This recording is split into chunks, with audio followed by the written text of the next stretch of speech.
ఒకసారి విజ్ఞప్తి, ఓటింగ్ రోజు ప్రతి ఒక్కరు పోవాలి. ఇది నా ఎంత లక్షలాది మంది కలిసి ఎంతోమంది కలవలేకపోయినా మన లాస్ట్ అపీల్, మన విజ్ఞప్తి ఏంటంటే తప్పనిసరిగా ఓటింగ్ బూత్ దగ్గర పోండి, తప్పనిసరిగా ఆలోచించి ఓటేయండి. నాది కమలం పువ్వు గుర్తు 2వ నంబర్. దేశ అభివృద్ధి కొరకు, రాష్ట్ర అభివృద్ధి కొరకు, మన ప్రాంత అభివృద్ధి, మన గ్రామ అభివృద్ధి కొరకు 2వ నంబర్ కమలం పువ్వు గుర్తు ఓటేయండి. ఈ ఎన్నికలైతే గెలుస్తున్నాం, వచ్చే ఎన్నికల ఓ సాధారణ కార్యకర్త పెట్టినా గెలుస్తుండొచ్చు. ఈరోజు అమిత్ షా ప్రోగ్రామ్తో మీ ఏమైనా సక్సెస్ ప్రోగ్రామ్ అని చెప్తారు సార్, మీ ధీమా ఎలా ఉంది సార్? చాలా సక్సెస్. మేము వేసిన ఈ 2 పెద్ద టెంట్లు ఒక 25-30 వేల సీట్లు వేస్తే అవి సరిపోలేదు, ఇంకా 30,000 బయట నిలబడ్డారు. ఇక్కడ ట్రాఫిక్ జామ్లా మేము గంట సేపు ఇరుక్కున్నాము.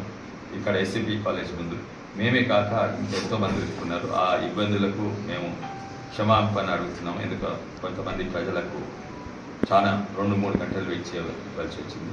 కానీ మీటింగ్ అయితే బ్రహ్మాండంగా అయింది. అమిత్ షా గారు, మేమైతే ఇక్కడ నుంచి చూస్తుంటాం, జనాభా అంతా కనబడదు, మీ నుంచి హెలికాప్టర్ నుంచి చూసి చాలా మంచిగా అయింది, శభాష్ అని షేక్ హ్యాండ్ ఇచ్చింది.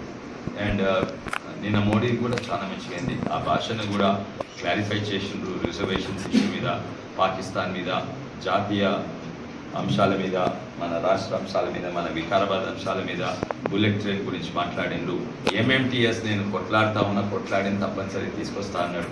ఇవన్నీ కూడా మన ప్రాంతం నుంచి, రాష్ట్రం నుంచి జాతీయ ఇష్యూస్ నాది నాకు సంతోషమైంది.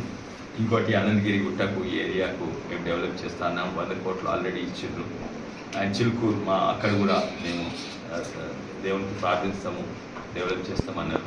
అయితే ఇవన్నీ కూడా నాకు చాలా సంతోషమైంది. మా ప్రజలకు కూడా హామీలు ఇచ్చినందుకు నేను కూడా నాకు సంకల్ప పత్రాన్ని అంటే ఓ మేనిఫెస్టో కాక సంకల్ప పథకం నేను రిలీజ్ చేసిన. అది కూడా నేను తనకిచ్చిన ఎందుకంటే అది నేను మాట్లాడిందే వాళ్ళ పథకాలకు సంబంధించే, వాళ్ళ మేనిఫెస్టో, బీజేపీ నేషనల్ మేనిఫెస్టోకి సంబంధించి అవి ఇచ్చి తనకు చూపెట్టి నేను మళ్ళీ ఇప్పుడే అనంతపద్మ స్వామి గుడికి పోయి అది దేవుని దగ్గర పెట్టి ఇక్కడికి వస్తున్నాను. ఆ సంకల్ప ఏదో లోన్లు, రోడ్లు, లేకుంటే ఇండ్లు, ఇవన్నీ అన్నీ కూడా నేను తీసుకొస్తా అని చెప్పిన. అందుకే ఆ దేవుని ముంగట పెట్టి ఇక్కడికి వచ్చాను. దేవుని ముంగట నిన్నో స్కామ్ ముస్లిమ్స్ అని కూడా చీట్ చేసిండు. మూసా అనే వ్యక్తిని మర్డర్ అయింది 3 వారాల కింద. అక్కడ ఆయన మీటింగ్ పోతుంటే అక్కడి నుంచి ఎలగొట్టిండ్రు. ముస్లిమ్స్ మీటింగ్ రాజనగర్లో. సో ఇటువంటి అన్నీ బయటికి వెళ్తున్నాయి. కానీ వారు దిగజారిపోయిన వాళ్ళు అట్లే ఉన్నారు. అన్ని చీటింగ్లు ఇవి చేస్తుండ్రు. ఇప్పుడు కొత్త చీటింగ్ ఈరోజు ఏం మొదలుపెట్టిందంటే, నా పేరు మీద ఇంకో వ్యక్తి ఉన్నాడు, ఆ వ్యక్తి నంబర్ వేరే నంబర్, ఆ వ్యక్తికి లక్షలాది. అది మేము దాన్ని రీసెర్చ్ చేసినాము. ఆ వెండర్ ఎవరు, ఇవి ఉంటాయి కదా వాట్సాప్లు మెసేజెస్ అంటే వెండర్, ఎయిర్టెల్ కంప్లైంట్ చేసినాము. వాళ్ళ వెండర్, తర్వాత ఎలక్షన్ కమిషన్, పోలీస్ కంప్లైంట్ చేసినాం. నా పేరున్న నకిలీ వ్యక్తి అస్సలు విశ్వేశ్వరరెడ్డిని నేను, అది మోడీ విశ్వేశ్వరరెడ్డిని, అది బీజేపీ విశ్వేశ్వరరెడ్డిని, అది కమలపు విశ్వేశ్వరరెడ్డి. వాళ్ళు వేరే విశ్వేశ్వరరెడ్డి పెట్టి వాళ్ళ నెంబర్ వద్దు అంటున్నారు. నాది 2వ నంబర్. తప్పనిసరిగా 2వ గెలుస్తారు. 2వ తప్పనిసరిగా గెలుస్తున్నాను. ఈసారి అయితే 3 లక్షల కంటే ఎక్కువ గెలుస్తున్నాను. వాళ్ళకి భయపడ్డారు. అండ్ ప్రచారం కూడా చాలా తక్కువ చేసింది.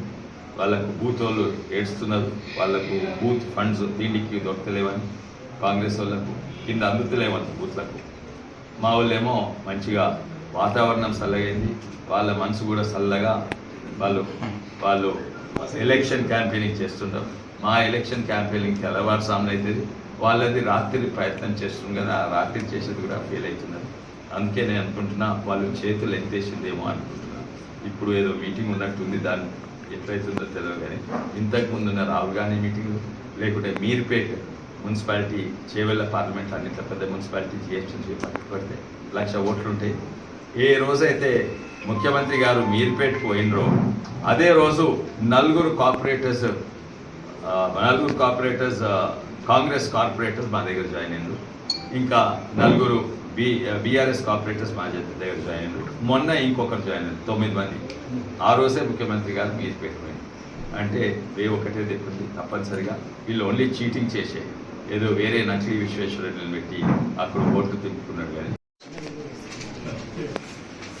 మీడియా మిత్రులందరికీ నమస్కారం. అయితే పార్లమెంట్ ఇన్ఛార్జ్ మల్లారెడ్డి గారు, మరి మాజీ ఎమ్మెల్యే రత్నం గారు, మన వికారాబాద్ జిల్లా అధ్యక్షుడు మాధవ్ రెడ్డి గారు, శ్రీధర్ గారు, రాజవర్ధన్ రెడ్డి గారు, యశ్వర్ధన్ రెడ్డి గారు, మరి నందు గారు, ముఖ్యంగా ఎవరైతే ఎలక్షన్ డ్యూటీ మీదున్న పోలీస్, రెవెన్యూ డిపార్ట్మెంట్, టీచర్లు అందరికీ ధన్యవాదాలు. మీరు భారీ సంఖ్యలో వచ్చి ఓటేసినందుకు మరీ ధన్యవాదాలు. మీరు ఒక ఆదర్శంగా వేరే వాళ్ళు కూడా చెప్పిన ఏ డ్యూటీ ఉన్నా కూడా మీ ఫస్ట్ డ్యూటీ ఓటేసుకొని చూపెట్టిండ్రు. దాని కొరకు మీ అందరికీ మరీ ధన్యవాదాలు. ప్రచారం ఇంకా 2 గంటల ముగిస్తుంది. కానీ ఇప్పుడు ఈరోజు కూడా ఎంపీపీలు, సర్పంచ్లు భారీ సంఖ్యలో వచ్చి జాయిన్ అవుతుంది. 3 నెలల కింద మేము ప్రచారం మొదలుపెట్టినాము. ఎంతోమంది సర్పంచ్లము ఇక్కడ రాండ్రి, దేశాన్ని అభివృద్ధి చేస్తాం, బీజేపీకి రమ్మంటే మేము చూస్తాము, ఆలోచిస్తామని రాలేదు. కానీ ఈ 3 నెలల ఇన్ని యాత్ర ఇంత ప్రచారం అయింది, మా అందరితో చర్చలు జరిగినాయి. ఈ 3 నెలల వాళ్ళు ఆలోచించారు, నిర్ణయం తీసుకున్నారు, జాయిన్ కూడా అయింది. ఈ రోజు కూడా శంకర్పల్లి ఎంపీపీ జాయిన్ అయినరు. 6 సర్పంచ్లతో దగ్గరకు వస్తున్నా కొట్టి మేము అడిగినా ఎంతోమంది మోడీ గారిని సపోర్ట్ చేయాలని బీజేపీ జాయిన్ అవుతుంది. ఇక్కడి నుంచి మేము చేవెళ్ళకి పోతున్నాము, అక్కడ కూడా 2 సర్పంచ్ జాయిన్ అవుతుంది. అయితే దేశం నిర్ణయం తీసుకుంది, తెలంగాణ ఇంకా చేవెళ్ళ పార్లమెంట్ నిర్ణయం తీసుకుంది ఏంటంటే వచ్చే ఎన్నికలలో మోడీ అని. అందుకే ఇంత ఘనంగా సర్పంచ్లు, ఎంపీపీలు, మాజీ సర్పంచ్లు, ఎంపీటీసీలు జాయిన్ అవుతుంది. ఒకప్పుడు ఎట్లుండే ఏంటంటే ఓ సర్పంచ్, ఒక నాయకుడు వస్తే ఆ నాయకుడి కింద ఇంకా 300 లీడర్లు వస్తే 300 ఓట్లు, 300 జనాభా వస్తుండే మాది పని. కానీ ఇప్పుడు ఎట్లయింది, ఊర్లు జాయిన్ అవుతున్నాయి. ఒంటరిగా ఉండలేమని అక్కడ నాయకులు కూడా మా దగ్గరికి వచ్చి వాళ్ళంతా వాళ్ళే జాయిన్ అవుతున్నారు. వచ్చే ఎన్నికలలో 100% నేను అనుకుంటున్నా 12 కంటే ఎక్కువ సీట్లు బీజేపీకి వస్తాయి. అండ్ ఇది వేవ్ కొన్ని జాగాల చేతులు ఎత్తేసి ఇక్కడ కూడా ప్రచారం మేము 3 నెలల ముందు మొదలు పెడితే వాళ్ళు 3 వారాల ముందు, అండ్ ఈ వారం చేతులు ఎత్తేసినట్టే అనిపిస్తుంది. అయితే నేను అనుకుంటా ఇది కాంగ్రెస్ పార్టీ చేతులు ఎత్తేసింది. ఎందుకంటే సరూర్నగర్లో మీటింగ్ అయింది. రాహుల్ గాంధీ రాహుల్ బాబా వాళ్ళ నాయకుడు వస్తే సరూర్నగర్లో 6 వరుసలే నిండినాయి, వెనుక అసలు లేనేది. అది ముఖ్యమంత్రి గారు దిగి ప్రోటోకాల్ అన్నీ పక్కకు పెట్టేసి దిగి ట్రాఫిక్ పోలీస్ వాళ్ళని ఇక్కడక్కడ పోవాల్సి వస్తుంది. అంత ఫ్రస్ట్రేషన్. దాని తర్వాత ఇక్కడ అభ్యర్థి కూడా బషీరాబాద్ పోతే ఎలగొట్టిండ్రు, పెద్దేములు పోతే రాలేసిండ్రు, ఇంకెక్కడో బస్సు దిగుతుంటే వాపస్ దిగమన్నారు. జైలు పోతాడు, నేను ఢిల్లీకి పోతాడు. సార్, ఎవరైతే మీకు మందకృష్ణ గ్రామాలలో పట్టణాలు మందకృష్ణ మాదిగ గారు పాత మిత్రులు, ఎన్నోసార్లు ఎన్నో విషయాలు చర్చించాం. నేను ఈ వర్గీకరణ నేను ఎంపీ ఉన్నప్పుడు కూడా తను వచ్చినప్పుడు వాళ్ళకు ఉంటందుకు కొంతమంది ఉంటందుకు సాగించినాం. వాళ్ళు అదేంటి చౌక్ల,